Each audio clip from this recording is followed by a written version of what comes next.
From the dusty floor of Redemption, the townsfolk saw only madness. High on the sheer face of the redstone cliffs, two figures, no bigger than insects against the ochre expanse, toiled under the oppressive sun. Ada and Isadora, the orphan twins of 18, were digging their own graves, or so the consensus went. They had been at it for months, ever since the flash flood took their parents and the town's pity had run as dry as the creek bed. With pickaxes and shovels, they assaulted the ancient rock, their movements a study in relentless, seemingly pointless, labor. What they were building defied all logic. It wasn't a cabin nestled in a defensible nook, but a strange scar carved directly into the vertical cliff, 100 feet above the canyon floor. A dark, recessed maw had opened in the stone, and from it, a series of bizarre, angled channels radiated outwards and downwards like veins on a leaf. Sheriff Brody shielded his eyes, the midday glare making him squint. "It's a fool's errand," he muttered to Mr. Gable, the mercantile owner standing beside him. "The first real rain will wash them out of their like ants from a kicked hill." Mr. Gable nodded, his lips a thin, disapproving line. "They refuse any sensible help. I offered them work sweeping the store. They chose that." Pride and grief have curdled their sense up on the cliff. Ada paused, wiping sweat from her brow with the back of a gritty hand. She could feel the town's eyes on her, a collective weight of scorn and morbid curiosity. She ignored it, her gaze fixed on the precise angle of the channel Isadora was currently clearing. It had to be exact. Everything depended on it. This wasn't a home born of desperation, but a design of chilling precision. It was a calculation, an answer to a question no one else had even thought to ask. The town saw two grieving girls engaged in a suicidal act of folly. They could not see the intricate science guiding every swing of the pick, every bucket of rock hauled away. They saw a scar on the mountain, but the sisters were merely tracing the lines that were already there, hidden just beneath the surface. The foundation of their madness was laid not in stone, but on paper. It rested within a stack of leather-bound journals, their pages filled with the elegant, slanted script of their father, a man the world knew as a failed prospector but whom they knew as a brilliant, obsessive geologist. When the flood had come, a sudden, brutal wall of water tearing through their small homestead on the valley floor, it had taken him and their mother, a botanist who understood the secret life of every plant in the canyon. All that remained of their parents were these journals, salvaged from the mud. In the weeks of hollowed-out grief that followed, Ada and Isadora didn't just read their father's words, they absorbed them. He wrote not of gold or silver, but of water.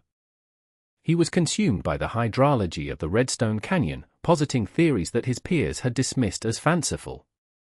He believed the monolithic cliffs were not solid, impervious giants. He saw them as living things, porous and saturated. "The rock breathes," he had written on a page stained with a diagram of stratified layers.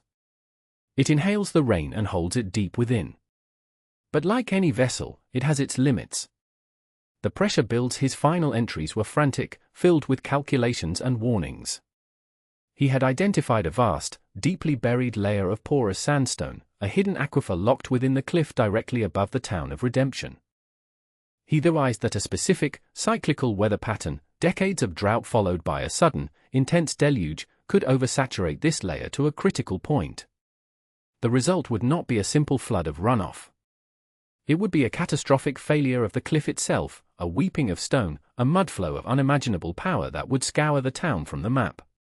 He had been planning a solution, a system of pressure release channels. He had died before he could begin. The town remembered him as the man who chased water in a desert. His daughters now understood he had been a prophet, and his journals were their scripture. Their motivation was not simply survival, it was a sacred duty. They were finishing his work, honoring his genius, and preparing for the storm he knew was coming. The labor was brutal, a physical testament to their resolve. Each morning before the sun crested the canyon rim, they would begin their ascent, using a series of ropes and handholds their father had fixed years ago for his geological surveys. Their world shrank to the dimensions of the cliff face. Their hands, once soft, became calloused and hard, their skin burned to a deep brown by the relentless sun and the fine, red dust that coated everything. They used simple, sturdy tools, a heavy sledgehammer to break apart the tougher conglomerate rock, sharp-toothed pickaxes for the softer shale and sandstone, and wide-mouthed shovels to clear the debris. The system was grueling but efficient. Isadora, with her wiry strength, would work at the rock face, dislodging stone and earth. Ada, meticulous and precise, would then load the rubble into a heavy canvas bucket attached to a simple rope and pulley system they had anchored to a hardy, deep-rooted juniper tree at the cliff's top. One of them would remain on the ledge while the other climbed to the summit to haul the bucket up, empty it, and lower it back down. Each bucket load was a small victory against the mountain's immense inertia. They were not just digging a cave, they were executing a blueprint. Their father's journal dictated the exact location and depth of the primary shelter, chosen for its position over a particularly dense and stable granite intrusion. From this central point, they carved the channels, following his precise diagrams. Each groove had a specific angle of decline, a calculated width and depth designed to manage a certain volume and velocity of water. The town's mockery was a constant, buzzing irritant. "Look at the cliff sparrows," the men at the saloon would jeer. Pecking away for nothing when Ada went to the mercantile for flour and salt, her small pouch of coins was barely enough. Mr. Gable looked at her with a condescending pity. "There is still honest work to be had for a young woman, Ada. This spectacle is unbecoming." She would simply meet his gaze, her own clear and steady, and state what she needed. She did not argue or explain. Their work was the only explanation that mattered. His name was Thomas Finch, and he arrived in Redemption with the glint of steel rails in his eyes. He was a surveyor for the Union Pacific, a man accustomed to imposing the straight, uncompromising lines of progress upon the wild contours of the land. He was an outsider, his clothes too clean, his manner too direct for the slow, suspicious rhythm of the town. His task was to map the Redstone Canyon, to assess its viability for a bridge that would connect the territories. He worked with a surveyor's transit, a brass and steel instrument of beautiful precision, and from his vantage points across the valley, he had the perfect view of the sisters' strange undertaking. At first, like everyone else, he dismissed it as a product of grief-addled minds. But as he watched them through the powerful lens of his transit, his professional curiosity began to override his initial judgment. He saw not chaos, but method. He noted how they used a plumb line to ensure the verticality of their anchor points, how they seemed to be measuring angles with a craftsman's care. Their channels were not random gashes, they formed a coherent, branching pattern. This was not the work of madwomen. This was engineering, of a strange and desperate kind. One afternoon, unable to contain his curiosity any longer, he made the difficult climb up to their ledge. Isadora saw him first, her pickaxe freezing mid-swing. Ada immediately moved to stand in front of the entrance to their shelter, her posture defensive. Thomas held up his hands in a gesture of peace. "I mean no harm," he called out, his voice steady. "I'm a surveyor. I've been watching your work." He stopped a respectful distance away. "I'm not here to tell you to stop. I'm here to ask how you determined your grade angles." The question hung in the hot, still air. It was not a question of mockery or concern for their safety. It was a question from one builder to another. Ada stared at him, her grey eyes searching his face. For months, they had heard only scorn. This man, a stranger, was the first to see not their folly, but their technique. A crack appeared in the wall of her isolation. "Our father's calculations," she said, her voice raspy from dust and disuse. Thomas Finch became a fixture at the cliff.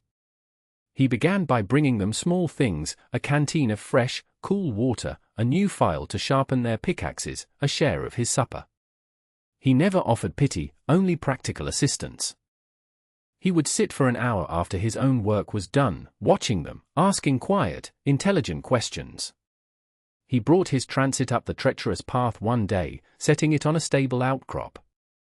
"Let's check your father's numbers against the terrain," he suggested. Working with Ada, he sighted along the channels they had carved, calling out degrees and minutes.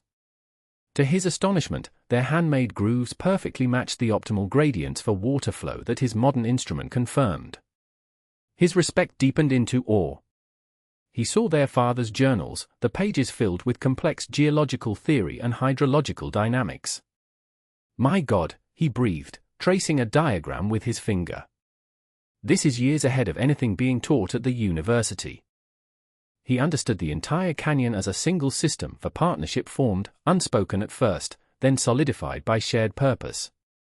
Thomas used his salary to buy them better steel for their tools from the blacksmith and supplemented their meager diet with supplies from his own camp.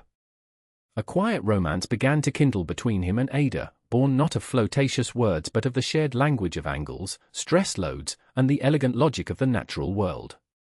He saw the fierce intelligence behind her guarded exterior, and she, for the first time since her parents' death, allowed herself to trust someone outside the circle of two she shared with her sister. He became their advocate, a buffer against the town's disdain. When Sheriff Brody came up to the cliff to issue another finals warning, Thomas met him on the path. "They are breaking no laws, Sheriff," Thomas stated calmly.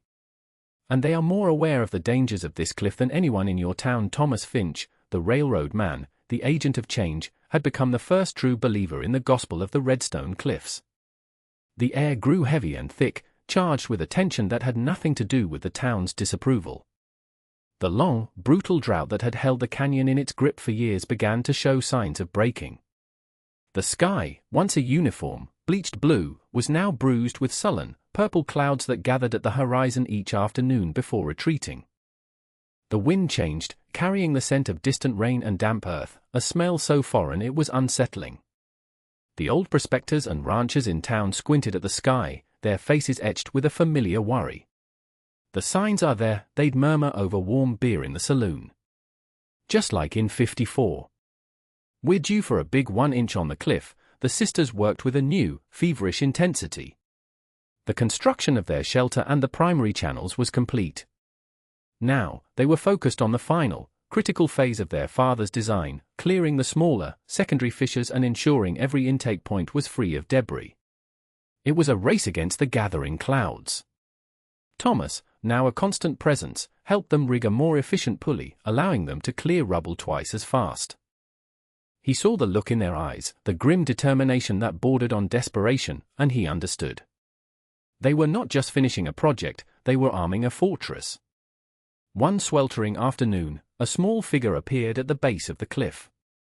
It was Finn, the blacksmith's young son, a boy of about 10 with wide, curious eyes. He had been watching them for weeks, unlike the other children who only came to jeer. He held up a metal bucket, its contents sloshing. "My pa said you'd be thirsty," he called up. Ada lowered a rope, and they hauled the cool, precious water up. Finn didn't leave. He stared at the intricate network of channels carved into the rock above him. "Are you building a dam for the sky?" he asked, his voice carrying clearly in the still air. Ada looked down at the boy, at his innocent, perceptive question that came closer to the truth than any adult's mocking assumption. She offered a small, tired smile. "Something like that," she called back. The answer was for the boy, but the promise was for the heavens. The breaking of the sky was not gentle. It was a violent, percussive event, as if the heavens themselves had cracked open. Rain did not fall, it descended in solid, wind-whipped sheets that turned the air to a grey curtain and the world to a roaring sound. Within an hour, the parched ground could take no more. The dry creek bed that bisected the town of Redemption, a dusty snake for as long as anyone could remember, became a churning, brown torrent. The canyon, a natural funnel, gathered the deluge from 1,000 square miles and aimed it directly at the town. Panic erupted on the valley floor. People, accustomed to the slow rhythms of a dry land, were caught utterly unprepared. Storekeepers frantically tried to move their goods to the second floor, only to find the water rising faster than they could climb. Families scrambled from their low-lying homes, dragging crying children through knee-deep, then waist-deep water, seeking any patch of high ground. The conventional wisdom that had governed their lives, build on the flat, accessible land, had become a fatal error. The town was a trap, and the trap had been sprung. From their shelter carved into the cliff, Ada, Isadora, and Thomas felt the storm not as a threat, but as a deep, resonant vibration. The rock around them hummed. A roar filled the air, a sound far deeper and more powerful than the rain alone. It was the sound of the cliff itself coming alive. Water began to pour down the redstone face in thick, muscular waterfalls. The torrent that would have once slammed directly into the heart of Redemption, a concentrated blast of liquid force, now met their creation. The carefully angled channels, the Sisters' Folly, sprang into action. The main cascade of water hit the uppermost channel, was instantly captured, and began its controlled descent through the intricate, man-made nervous system they had etched into the stone. The townspeople, huddled on the small rise where the church stood, watched in stunned silence. Their eyes were fixed on the cliff, expecting to see the sisters' strange home obliterated. Instead, they were witnessing a miracle of engineering. The spectacle was terrifying and sublime.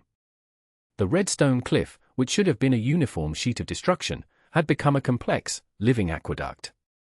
The massive volume of water, which would have struck the town with the force of a battering ram, was now divided and conquered. It filled the network of channels, its ferocious energy dissipated as it was guided through the branching, angled paths. The main force of the torrent, redirected by the largest, uppermost channel, was shunted sideways. It shot out from the cliff face in a spectacular, horizontal plume, bypassing the town entirely and landing harmlessly in the wider part of the canyon half a mile downstream. The remaining water was slowed, managed, and distributed across the cliff face, reducing its erosive power to a fraction of its potential. From their small pockets of refuge, the citizens of Redemption saw it clearly. The strange, ugly scars on the cliff were saving them. The water that did reach the valley floor was a manageable, spreading flood, not the scouring, house-destroying torrent they had been bracing for. The cliffside folly was not a shelter from the storm, it was a shield for the entire town. Inside the rock, the three of them were safe and completely dry. The shelter, positioned behind the main diversionary system, was untouched. A profound sense of vindication settled over Ada, so powerful it was almost dizzying. It wasn't triumph or pride, it was the quiet, earth-shaking confirmation of a truth only they and their father had known.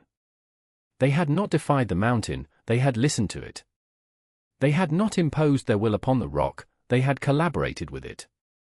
As the rain began to soften and the roar of the water subsided, a new sound reached them from the valley below. It was faint at first, then grew stronger. It was not the sound of weeping or fear. It was the sound of awe. The town that had mocked them was now staring up at their salvation, its collective voice a murmur of disbelief and wonder. The vindication was absolute. When the last of the storm had passed, leaving behind a world washed clean and utterly changed, a small delegation from the town began the cautious climb. Led by Sheriff Brody, his face streaked with mud and disbelief, the men picked their way up the slick rock, their expressions a mixture of exhaustion and profound humility. They reached the ledge and stopped, staring at the engineered marvel up close. The channels were slick with residual moisture but perfectly intact, scoured clean by the force of the water they had been built to command. Ada stood at the entrance to the shelter, not with defiance, but with a quiet, unshakable authority. Thomas and Isadora stood just behind her. Sheriff Brody removed his hat, a gesture of respect he had never before offered them. "How?" he asked, his voice hoarse. "In God's name, how did you know?" Ada did not answer immediately. She turned and retrieved the worn leather journal from inside the shelter. She opened it to a page containing a detailed cross-section of the cliff. "It wasn't about the rain," she began, her voice clear and steady, carrying in the still air. "Not just the surface water. It was about the pressure inside the rock." She pointed to a specific layer in her father's diagram. "This is a stratum of porous sandstone, 100 feet thick. An aquifer. For years, during the drought, it was stable. But our father knew that a storm like this one would oversaturate it. The water weight would build until the internal pressure became immense." She traced the path of the flood on the map. What you would have experienced wasn't just a flood. It would have been a liquefaction event. The cliff face would have given way. A mudflow, rock, and water, moving with enough force to bury this town to its rooftops. The men stared, their faces paling as they understood the scale of the doom they had so narrowly averted. "Our channels," Ada continued, her finger moving to the radiating lines of their own construction, "are pressure release valves. They didn't just divert the surface runoff. They pierced the saturated layer at key points, draining the internal aquifer and stabilizing the entire cliff face. This shelter isn't just a home. It's the anchor point for the whole system. In the silence that followed, the truth settled. They hadn't built a house. They had performed surgery on a mountain. The legacy of the Redstone diversion, as it came to be known, was etched into the future of the entire territory. The town of Redemption was rebuilt, but not as it was. The reconstruction was guided by a new and profound respect for the land, with every new foundation and bridge planned in consultation with the two women who lived on the cliff. Their home was no longer a site of folly, but a place of pilgrimage for engineers, geologists, and surveyors from across the country. They came to study the elegant, low-tech solution to a high-stakes problem, to marvel at a design that worked in harmony with nature rather than in opposition to it. Thomas Finch never left. His report to the Union Pacific fundamentally changed their approach to building in the Western Territories. He argued successfully that the straightest line was not always the smartest, and that understanding local geology and hydrology was paramount. His new survey maps incorporated the sisters' knowledge, leading to the construction of safer, more durable bridges and railways that respected the powerful forces of the land. He and Ada were married on the ledge, in a simple ceremony attended by the entire, grateful town. Theirs was a partnership forged in rock and water, cemented by intellectual fire. Isadora, her passion for her father's work fully ignited, continued his research. She became a sought-after consultant, her advice saving countless lives and properties as settlements expanded into the untamed West. She traveled, but always returned to the shelter, the quiet, solid heart of her world. The Redstone diversion stood as a permanent landmark, a testament to perseverance and the triumph of quiet knowledge. It was a symbol of two young women who, left with nothing but a legacy of ideas, had listened to the Earth's secrets while the rest of the world was deafened by its own assumptions. Years later, travelers passing through the thriving, prosperous town of Redemption would look up at the cliff and see the faint, graceful lines of the channels. They would see a testament not to brute force, but to the profound power of understanding. The town was a monument to the sisters who had saved it, a living legacy of the vindication they had so painstakingly carved from stone.